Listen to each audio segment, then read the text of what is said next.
What inspires me in life?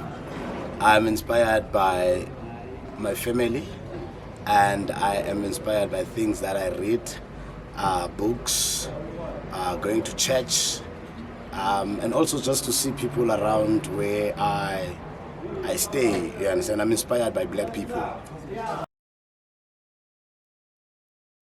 Education is quite very important, but I didn't know much about it being important, especially me growing up in the townships. You understand? Grew up a Khayelitsha, and then I went to a primary school in Khayelitsha, which is a Lokshin, and I went to a high school again in Philippi, a Lokshin, you understand? And I was inspired also to go and study theater, AUCT. Yeah, but so for me, that's when I saw the importance of education when I went to UCT and how it created Mandisi Sindo. You understand? If I didn't go to varsity or didn't go to AUCT, I wouldn't be the Mandisi Sindo that I am today. I wouldn't be recognized. No one would have listened to me, but because I went to a certain institution, and then people now are starting to listen to Mandisi Sindo. There's so many people who are doing the same work that I'm doing.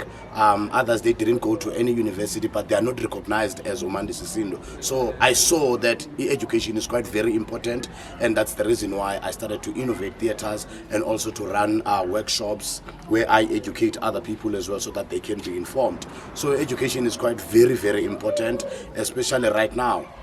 Yeah, but for us as black people, education is important. It's like it's the first thing for abantu abamhlophe, which is white people. But they always make sure that abantu ababo, they go to school so that at the end of the day they get better jobs and they become better people in life. Tina, when we went to a high school, we were never taught to become CEOs or to become leaders, but we were taught to go and work for a certain company. Go Mandisi atutishala means Mandisi ndikufundisela so that you can be able to go and find a job kwa ShopRite. You understand? My teacher never said, Mandisi, I am teaching you so that you can be a CEO of a big company. So education is quite very, very important, and that is why I always say to young people, go study, go to school, and I make sure that I give them information that can take them to that certain level where they dream of going to VETS, dream of going to UCT, dream of going even abroad to educate themselves. So it's quite very important.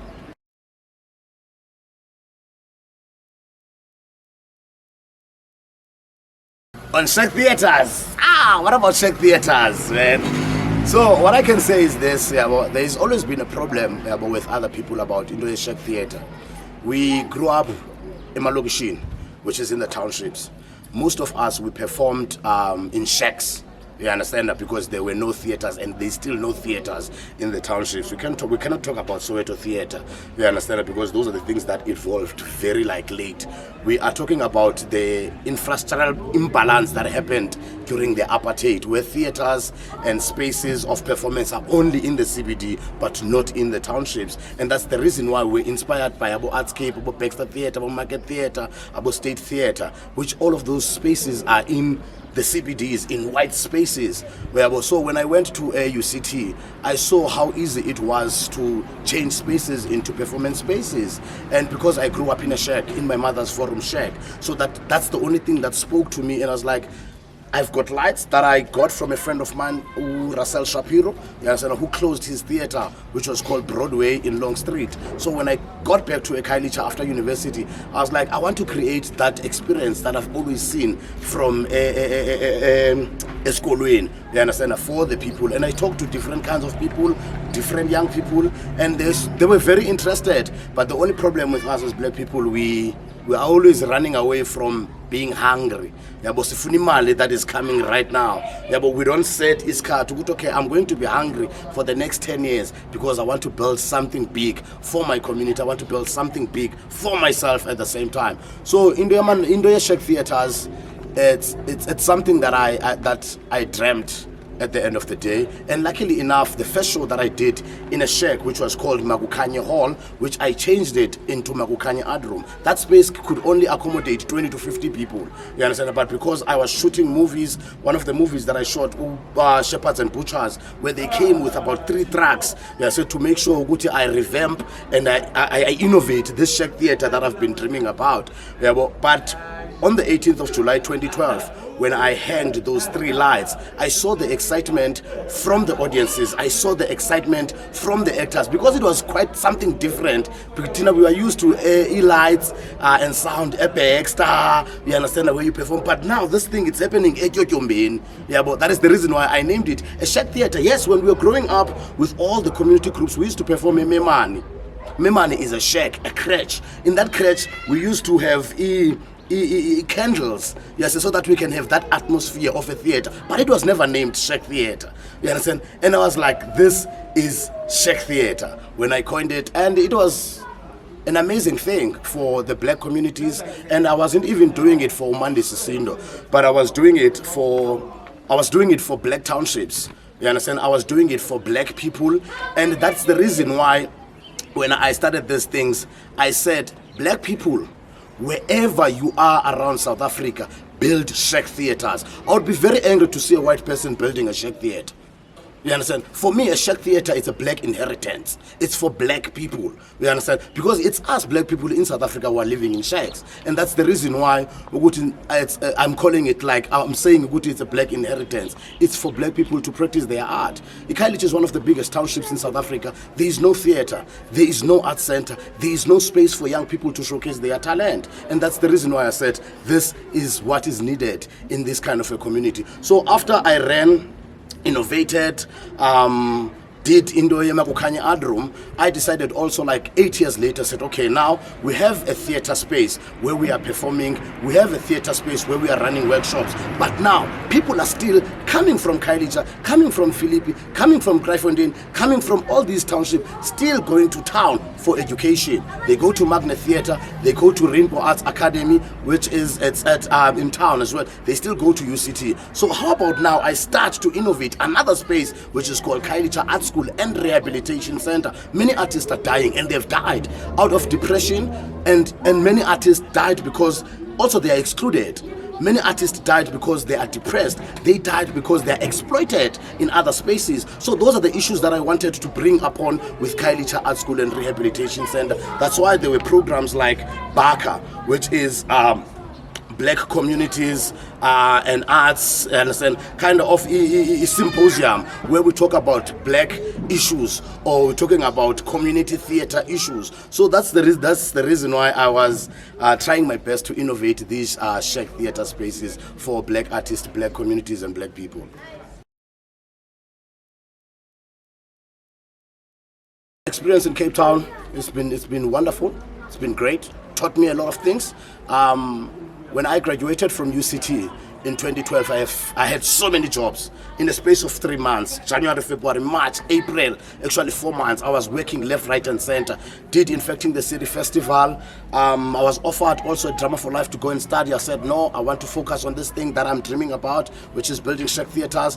Did a production as well at Autopsy at Magnet Theatre, where I was acting with Jenny Resnick, Fanny Swayise, and DJ as well. So in that space of 3 months, I did these productions, and after realizing what is needed eKasi, which is building a shack theatre, that is when I got to be excluded in the industry in Cape Town, because I brought something that is needed. No one now is focusing on going to a town for a theatre or to experience a theatre. And the reason why is that productions a town zenzeka at 8 o'clock at night.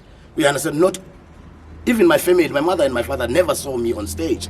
You understand? They never saw me on stage because the productions are at night and no one drives at home. How are they going to get back to a Khayelitsha? But when I started to innovate spaces in Khayelitsha, they were able now to come and see a theatre. You understand? So for me, it was not a political thing, but it made me a politician. And that's the reason why I also decided to call myself an activist, which is an activist in the arts. Yeah, but life in Cape Town was good.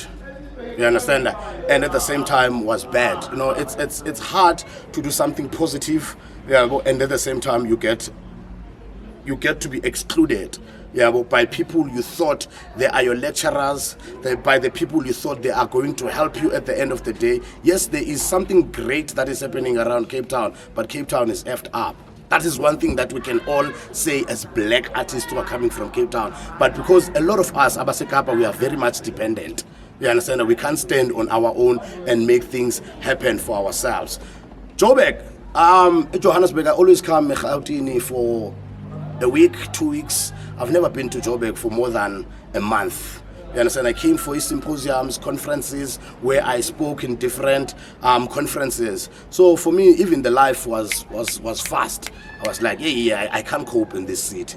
You understand? Let me rather stay in Cape Town. I stayed in Cape Town for more than 20 years. But when I took a decision that let me go and taste, I'm between Gauteng and Eastern Cape. Let me go, you understand, just in between those two cities and see which one that is going to work for me. Eastern Cape is working for me more than Johannesburg, you understand? But being in Joburg, you need to reconnect, you understand, with other people. You still need to connect with people, Abacha as well. But I wouldn't say I'm a Joburger. No, I haven't moved to Joburg. You understand? I haven't left Cape Town, but I did not move to Joburg. I'd rather say, Uguti, I am heading to the Eastern Cape than these two cities. So with the programs that I had at theater, I had a program where there were people who are called tourists, you understand, or guests or visitors who used to come to a theater, and we create productions for them. Some they came for my exchange and I teach them theater. So it has been like an always experience. That's the reason why since 2011 I've always been outside South Africa. I've been touring around the world, you understand, and not just touring to perform, but I was touring to those places to talk about South African theater. So last year I did so much of visual teachings or classes about South African theater, and also what is decolonial theater, or how do I decolonize, you understand, through the theater that I do. And that has been always interesting for abantu abamhlophe who are coming from outside than abantu abamhlophe who are South Africans. So it's been interesting. I've got so many collaborations. This year I've got about 3 tours around the world. I just came back from France. I'm going to America. I'm going to Brazil again, going to France. You understand? Within this space of 3 months. And I'll be teaching. And also I'm directing a new production which is called VOW. Voices of Women, which is about gender-based violence, where 5 women are coming straight from heaven to earth to share their stories on how they were killed by their husbands. So I'm also hoping that production will also tour the world. And I think moving away from Cape Town, it also gave me an opportunity to look after myself, you understand, and also to go back to directing, because I was one director in all people who are having spaces, yes, who wasn't even directing productions in those spaces. At Magukani, I've never directed any play. At KCRC, I've never directed any play, but I made sure that I give directors a platform and a space to direct productions. But for now, I think it is my time to come back to be directing, because I know I'm one of the exceptional directors in South Africa. Man. I believe in God, I believe in ancestors so much. I grew up in the Eastern Cape. I grew up at Mbongo. My mother left me when I was 3 months. She went to Cape Town to work for us when she and her sister wake, who is her aunt, or my aunt, sorry. So we practice culture at home. Every December when I go home at Mbongo, we practice culture. You understand? I've never been a church person, especially when I was in Cape Town. My Sundays were never for God. My Sundays were for theater.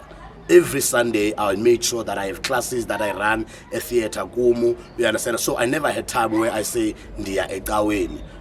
So again, after saying Cape Town, that is when I started to say, my Sundays now are for God. And the revelations and the wisdoms that I get through the church, they're quite amazing. And they make me so much stronger than before.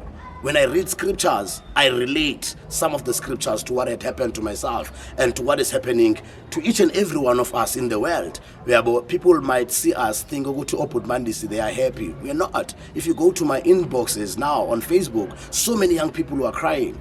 People that I've helped so much, but now I can't because I'm away from them. Mandisi is looking after himself. You understand? So, but that also I have that godly heart. Did you know? There's something that needs to be done about this kind of a situation. But Uthixo uThixo uyaphila and uThixo ulapha kuwe ngaphakathi. Izinyanya zikhona, izinyanya ziyaphila, izinyanya zilapha kuwe ngaphakathi. Umakhulu wakho ukukhulisile, your grandmother, utamkhulu wakho ukukhulisile. How are you going to allow someone athi umakhulu wakho notamkhulu wakho is a demon? Lamntu ukukhulisile, lamntu ukondlile, and made you to go to school. Your parents or your mother or your father were absent, but now that you are going to church or a prophetic church or any kind of a church, then those people bathi the ancestors ngama demon. Me as Mandisi Sindo personally, I don't believe in that. You understand? So as a person, follow your heart, follow your instincts, and follow what you want to believe in. So I believe in God and I believe in my ancestors as well because they keep me safe. And dream. Now I just built a studio as well. So I'm a busy man, you understand, and I'm a businessman. That's why, so you're a busy man, I'm a businessman. Yeah, so I make sure that I innovate, you understand, that I make something new, something different. That's the reason why I created Czech Theaters. You understand? I'm a South African hero. I'm a recognized South African hero. I'm a recipient. You understand? And it's through the innovations that I have made. I own a brand, a clothing brand called Umchita Clothing Brand. And I own as well a record company which is called Umchita Records. I own Kailicha Art School and Rehabilitation Center. Yeah, so those are the businesses that I run at this particular moment. And my dream right now is to build Czech Theaters. I'm not going to stop, you understand? But now is to make them franchises around South Africa. Any black person who's out there wanting to build a Czech Theater, who wants to work close to someone who originated Czech Theaters, you're more than welcome to inbox me on Facebook and make things happen. I've got so many contacts right now, people who are willing to give me money, you understand, so that I am able to build those Czech Theaters. In the Eastern Cape, I am building one, you understand, and it's going to thrive. A lot of people are going to come from the city to that one, I'm telling you. It's going to change lives because whatever that I do, I know there is God in it, yeah, but there are ancestors in it. So dreams are too big, man. You understand that sometimes I don't even want to share my dreams anymore. I'm an outspoken kind of person, and I think at the same time, Londo leyo yenze abantu to feel like we are in the same level. You know, when you are here in terms of wisdom, in terms of work, not in terms of money, when you are here and you meet up with people who are here, and then you come down to their position and they feel like you are on the same page. Yes, that I think it's one of the things that Andy Betekakulu, because I shared so much, you understand, and I trusted people so much and I showed people a lot, and then in such a way some of them they ended up betraying Mandisi Sindo, thinking that they can do what I have done. So sharing my dreams right now, I'm not in a comfortable space, but there's something big that is coming.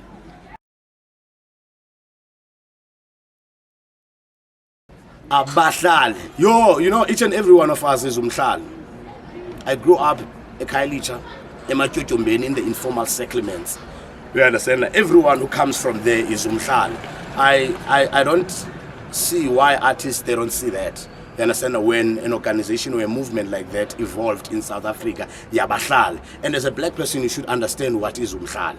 You understand? Because we are all abahlali, we all have a right to be part of that movement. If you don't, it is entirely up to you. But when I got to Ejobe in Feb 2021, I heard that there are artists who took over the National Arts Council offices because of izinto ezidibene nemali, 300 million rand that was looted, and you understand. And those are the things that I've always been talking about in the industry, been vocal about, because we are the people who are vulnerable as black artists who are coming from the townships. As Malaysia Puma, but they don't come to us at all. You understand that the theaters that I've rented have never been funded at all. Government people can come to me right now. I don't know, I gave you this kind of a man. They've never been funded. We understand. So it has always been a problem in Do Angel. Then I was like, okay, now this is the movement that speaks to me, and it's led by Umama. You understand? It's led by a female, but Umama Omdala, who speaks the same language with the government.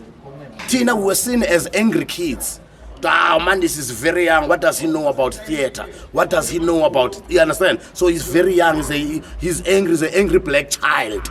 Yeah, but right now I was like, this movement is led by people, Abadal is led by Mamus Bongilem, is led by Thami Mbongo. These people are very much experienced. They know exactly what they're talking about. That's the reason why we became that force behind them and said, yes, this is the time we've been waiting for.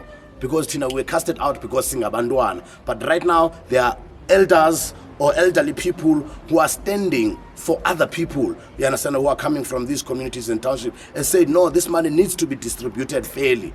You understand? There are companies in South Africa who have been benefiting since the apartheid regime. There are individuals in South Africa who have been getting funding since the apartheid regime, and they still get millions right now. And Tina, what do we get? 5,000 rand, 10,000 rand, 20,000 rand, and that needs to stop. And especially that the government is black people. They need to understand that we as black people, we need money as well to survive. We need money as well to employ other people. It's not like Mandisi is getting $1 million rent, is going to run away and buy cars. Gone are those days. If you have experienced that with other leaders of then, not us, Tina, we care about the people and we want to work with and for the people. I'm a married person. I got married, I was very young. When I got married, I was 23 years old and my wife was 19 years old. You understand? And it's been years, 7 years. I've never touched my wife. Even when she was my girlfriend, she knows never pet my wife at all. You understand? I've never grabbed her. I speak to her and I tell her, so we call each other into order. So that's why as new productions, I'm always on gender-based violence. Yeah, so I'm one person, I love my family so much. You understand? I've got kids that I want them to look up to me. I don't want them to be like me. You understand? Because what I have done and my failures as well as about followers, I want them to live their lives. But also I pray that they don't become artists. But I can see that there is a little bit of artists in them. But I pray so much that they don't become artists. It's hard to be an artist, especially with a family man. But both me and my wife, we are both artists. She's a musician, this is the musician. And I'm a theater practitioner and innovator as well. But still, we understand each other. I can go to wherever for 3 weeks or 3 months. She understands that I'm working. But if I was married to a nurse or a doctor or someone else, wasn't going to understand me leaving the house for 3 months or 3 weeks. Yeah, so family is in Tsigagum. You understand that? Family is whenever I feel emotional, I go back home. You understand? I speak to my wife. And I think we need people. If I had so many girlfriends, I would be wasting a lot of money to those girlfriends and end up having nothing as Mandisi Sindo. But now there is just a space that I'm looking at, and there's someone that I am looking after, and she's also looking after me because she makes money with her art as well. Yeah, so it's that kind of a give and take. But having a family, it's a beautiful thing. It's a good thing, and also as black people to become that face, you understand, and also to become an example. You understand, we have so many failed marriages around and divorces around. You understand, where about they're so good, their marriages don't work. I pray, even mine, you understand, is not perfect. There are people who have been married for 20 years, but they end up with divorce. Yeah, but I pray that I die emtshatweni wami, or we both die emtshatweni wami njengoba sasithembisene sathi sabohlulwa kukufa. But the family is very important.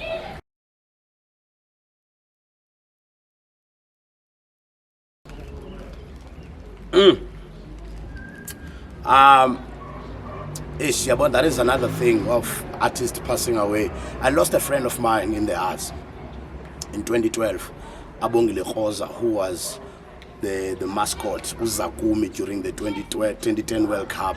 Yes, and a friend of mine whom were together like this. We started acting together in 1998 at primary school. So we were together like this with Abongile Khoza, and he died from a car accident. That was the first hit, you understand, of me experiencing someone very close to me who is also an artist, Aswelege. And he did not die of depression. No, he died of a car accident. And after, a lot of other people, you understand that? Like, as I was saying, this industry depression, that guy was very good. Was a great actor. You understand? And thanks to Gidnawes Fane Zabalaza, who managed to show that kind of a talent, even though there were no finances for those people. You understand that there was no financial reward, but at the same time, we're able to see the greatness of their talent, went to UCT, but did not get the opportunities that they deserved. And those are the reason why I still believe right now, killed Abanda Bafananai. If he was well off, if he was taken care of, he was getting the gigs, getting the business, yeah, because as an artist, you have business on your own. Yes, getting his business going up and down like any other actor. That's the reason why many actors, they leave Cape Town. Because Cape Town is quite very toxic for black artists, for black actors, for black people.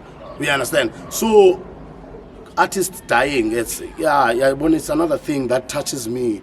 You understand? Because I know the reason why. I know now there's a young girl who just passed on, Palesa. Palesa, I speak to her on WhatsApp. She applied for 3 fundings. All of those fundings were declined. You understand? When I heard that she died, she was depressed, committed suicide, I understood. I was like, this girl shared something with me. Congratulations, Putmanis, you got 50,000 rand with NEC. When I applied there, I applied there, and applied there, they were all declined. I was like, you started at VETS, you've got masters, but they still decline you. They still don't give you a funding because you are black, my child. You understand? And you are not their friend. You understand? And there's no association between you and them. That's the reason why Nabo Mandisi don't really get funding. Yeah, so we get funding because we speak. They want to shut us down or want to shut up. That's 50,000, shut up. We're not going to shut up.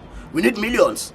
You understand? So it's a problem that artists are dying. May their souls rest in peace. But also may their souls fight for us. Those who are still on earth. Those who are still thriving. Those who are still striving to thrive. Fight for us. Kill them. Because they've killed you with depression.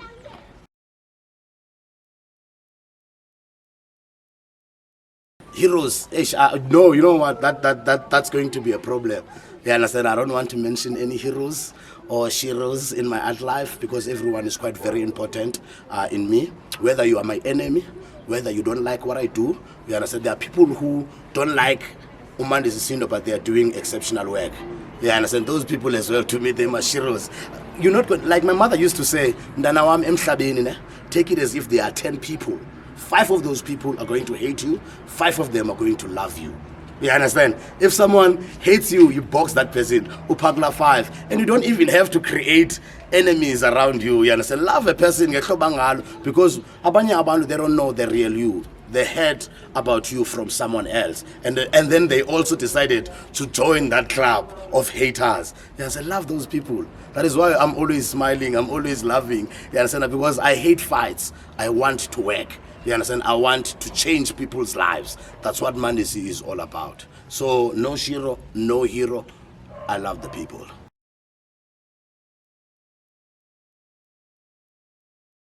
Yeah, closing remarks. I want to say to black South Africans, stand up for your rights. You understand? And fight. Fighting is good. There are rewards at the end. You understand? But at the same time, know what you are fighting for. And know who you're fighting with. You understand? And it's good that people now are starting to realize that there is differences. We cannot run away that racism still exists. There's still white people who hate black people. There's still black people who hate white people. There's still Indians who thinks they are with black people but they are with white people. There are still coloreds who thinks they are with black people but they are with white people, or they think they are, you understand? So racism, it's something that exists and we cannot run away from it. You understand? We are black in our skins. This is white, this is green, this is pink. We are all different races. But you need to know yourselves. You need to work hard. Tina, today we are recognized as activists. We are recognized as activists. We never wanted to be activists. We never wanted to be activists. We wanted to be game changers. We wanted to be artists. We wanted to be actors. We wanted to be directors. You understand? When we started to be in the industry. But what I can say is this: the days are numbered. People are dying, you understand? So we need to take care of ourselves. We need to speak out. We need to talk to other people about how we feel. And we need to change our communities, we need to change our societies, and we need to speak nothing but the truth. Yeah, that's what I can say right now. But one thing that I want you to know, uThixo wenu uyanithanda, izinyanya zenu zinikhathalele. Ngosi.